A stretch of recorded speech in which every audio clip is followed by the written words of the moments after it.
Alexandria Ocasio-Cortez was on CNN with Chris Cuomo, and of course, their favorite question came up. How do you pay for all these things that you want?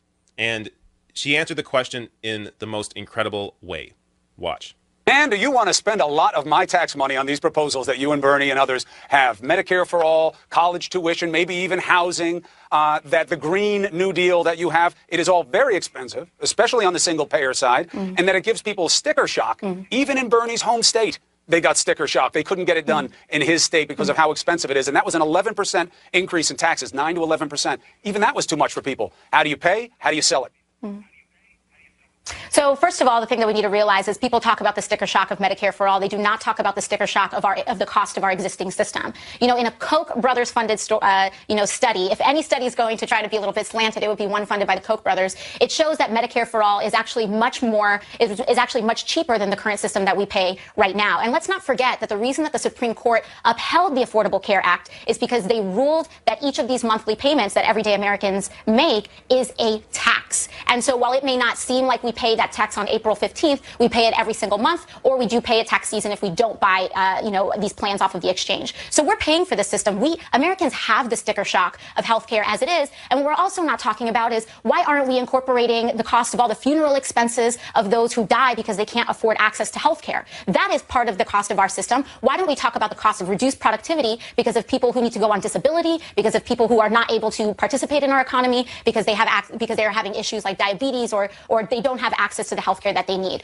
I think at the end of the day, we see that this is not a pipe dream. Every other developed nation in the world does this. Why can't America? And that is the question that we need to ask. We have done these things before. We write unlimited blank checks for war. We just wrote a $2 trillion check for that tax cut, the GOP tax cut, and nobody asked those folks how are they going to pay for it. So my question is, why is it that our pockets are only empty when it comes to education and healthcare for our kids? Why are our pockets only empty when we talk about 100% renewable energy that is going to save this planet and allow our children to thrive? We only have empty pockets when it comes to the morally right things to do. But when it comes to tax cuts for billionaires and when it comes to unlimited war, we seem to be able to invent that money very easily. And to me, it belies a lack of moral priorities that people have right now, especially the Republican Party. Well, and that's why there are elections.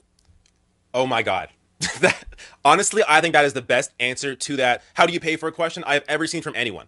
From better than anything I've ever seen from Bernie, better than anything I've ever seen from any other politician. That is how you answer that question.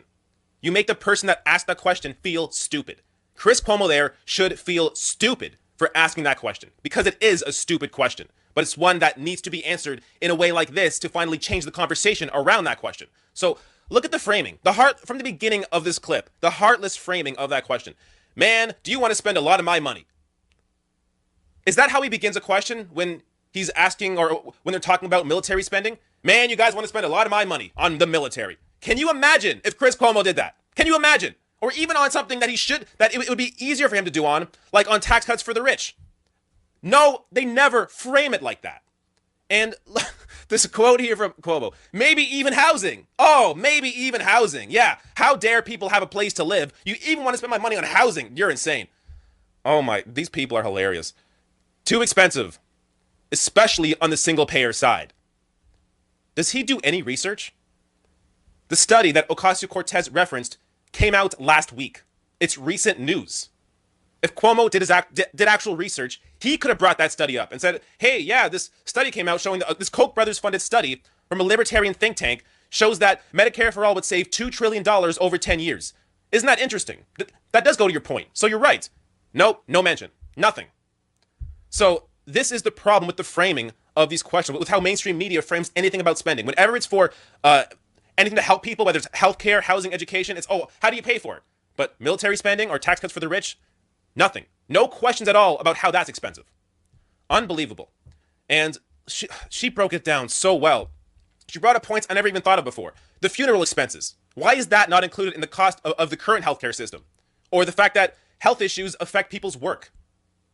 This is one of the major benefits of a universal system. Preventative care. You have a society that is less sick in Canada because we have preventative care, because we are more willing to go to the doctor before we get more sick, because we don't have to worry about cost. That leads to higher productivity. That leads to less people sick at work. That leads to less chance of infecting other people at work when you're sick. So these things aren't even thought of in the healthcare discussion. Now, Cuomo's only response, and that's why there are elections. Yes, indeed. That is why there are elections. And the more people see the message like this, the more they're going to be convinced that this is the way to go, that other candidates should also be running on this same message. And just to show you how Alexandria Ocasio-Cortez is changing the conversation, here's a tweet she put out this week about the Space Force. So here's what she tweeted out. But how are we going to pay for the Space Force? Oh, wait, sorry. We only ask that when it comes to healthcare, education, and saving the planet. Yep. And if you look at the reaction there from people, 16,000 retweets, 63,000 likes. That tweet blew up. Alexandria Ocasio-Cortez, because she has the eyeballs now of the mainstream press, they're going to begin seeing this sort of framing.